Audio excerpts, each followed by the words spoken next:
আজকে আমি তৈরি করে দেখাবো কাগজের মতো পাতলা, একদম সাদা ধবধবে এই রুটিগুলো। আর এই রুটিগুলো কিন্তু একদম নরম হয়। এইভাবে রুটি তৈরি করলে আপনারা কিন্তু 2 দিন পরেও খেতে পারবেন, একদম নরম।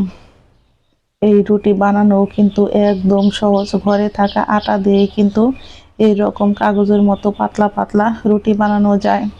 আমার এই রান্নাঘর থেকে পুকুরটা দেখাচ্ছি বন্ধুরা। এই পুকুরের জল কিন্তু কখনোই শুকায় না, একই রকম থাকে। আমি একটা বোল নিয়েছি, এখন তার মধ্যে দিয়ে দেব 2 কাপ পরিমাণে আটা। দিয়ে দেব এখন স্বাদ মতো লবণ। আর দিয়ে দেব আমি 1 চামচ পরিমাণে সাদা তেল।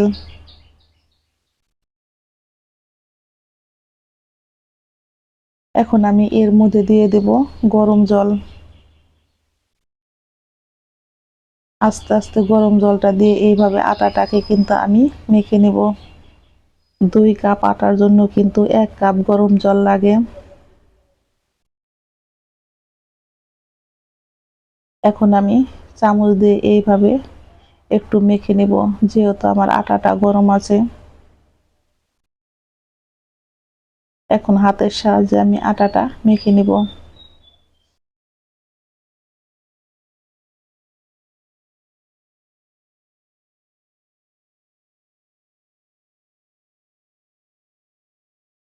আমার আটাটা মাখা হয়ে গেছে। আর আটাটাকে কিন্তু আমি বেশ একটু সময় নিয়ে এইভাবে মেখে নিয়েছি। এখন আমি ঢাকনা দিয়ে ঢেকে রেখে দেব 10 মিনিট। আটাটা দেখতেই পারছেন কতটা পরিমাণে নরম আছে।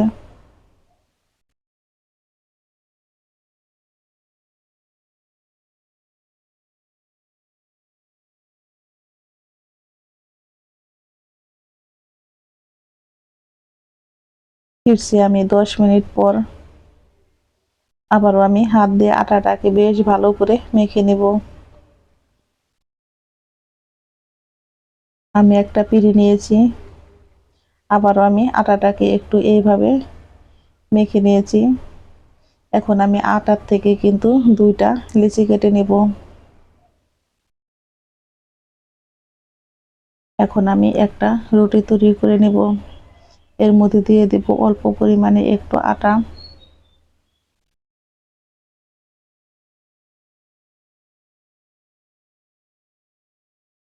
এখন আমি রুটিটা বেলে নেব। রুটিটা কিন্তু আমি বেলে নিয়েছি, খুব বেশি মোটাও না আবার খুব বেশি পাতলাও না, মিডিয়াম সাইজ করে। এখন আমি একটা গ্লাসের সাহায্যে একই মাপে এইভাবে কেটে নেব।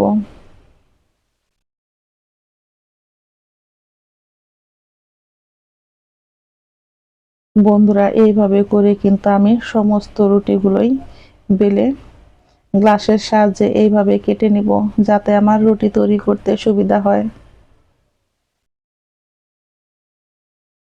যারা একদম নতুন আছেন, রুটি তৈরি করতে পারেন না, তারা কিন্তু খুব সহজে এইভাবে রুটি বানিয়ে নিতে পারেন।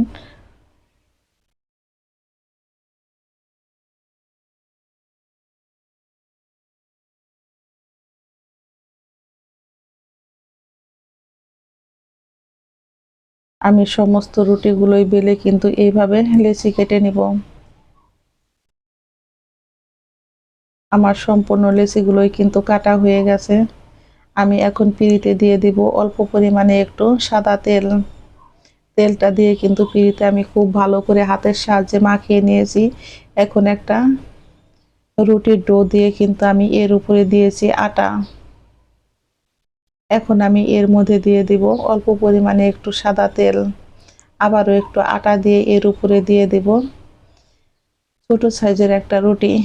এইভাবে আমি তেল আটা দিয়ে কিন্তু এইভাবে 5টা লেয়ার দিয়ে দেব। আমি আবারও একটু তেল দিয়েছি। এখন দিয়ে দেব অল্প পরিমাণে একটু আটা। আটাটা দিয়ে কিন্তু আমি এইভাবে রুটির গায়ে একটু মেখে নিয়েছি। এখন আমি আরেকটা কিন্তু রুটি দিয়ে এইভাবে চেপে চেপে খুব সুন্দর করে এগুলো তৈরি করে নিব। আর এইভাবে কিন্তু আমি সমস্ত রুটিগুলোই তৈরি করে নিব, যাতে আমার বেলতে আর ভাজতে সুবিধা হয়। এগুলো আমার তৈরি হয়ে গেছে। এখন আমি খুব সুন্দর করে পাতলা পাতলা করে বেলে নিব। এই রুটিগুলো কিন্তু তৈরি করা একদম সহজ, আর খেতেও হয় কিন্তু দারুণ মজার। যারা নতুন আছেন, রুটি তৈরি করতে পারেন না, তারাও কিন্তু এইভাবে রুটি তৈরি করে নিতে পারেন একদম খুব সহজে। রুটিটা আমার বেলা হয়ে গেছে, চলে যাব চুলায়। চুলায় আমি একটা তাওয়া বসিয়ে দিয়েছি, তাওয়াটা কিন্তু আমি বেশ ভালো করে গরম করে নিয়েছি। এখন চুলার আঁচটাকে একদম লোতে রেখে আমি কিন্তু রুটিটাকে খুব সুন্দর করে ভেজে নিব। আমি এইভাবে উল্টে পাল্টে রুটিটাকে খুব সুন্দর করে ভেজে নিব।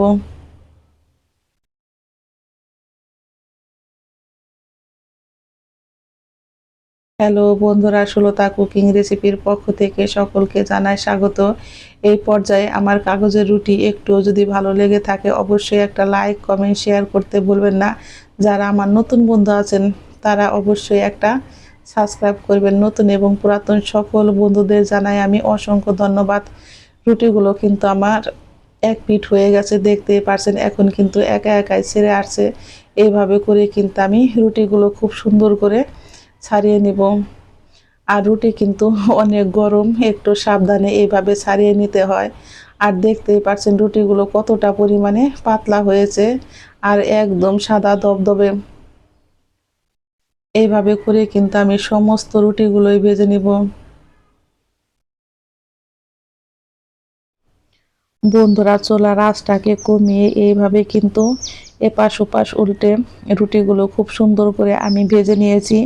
দেখতেই পাচ্ছেন রুটিগুলো কতটা পরিমাণে পাতলা হয়েছে আর সাদা দবদবে হয়েছে। বানানো কিন্তু একদম সহজ। আমি এইভাবে করে কিন্তু সমস্ত রুটিগুলোই ভেজে নিব। আমি সমস্ত রুটিগুলো ভেজে নিয়েছি। দেখতে যেমন সুন্দর হয়েছে, খেতেও হয়েছে কিন্তু বন্ধুরা সেই স্বাদ, দারুণ মজার।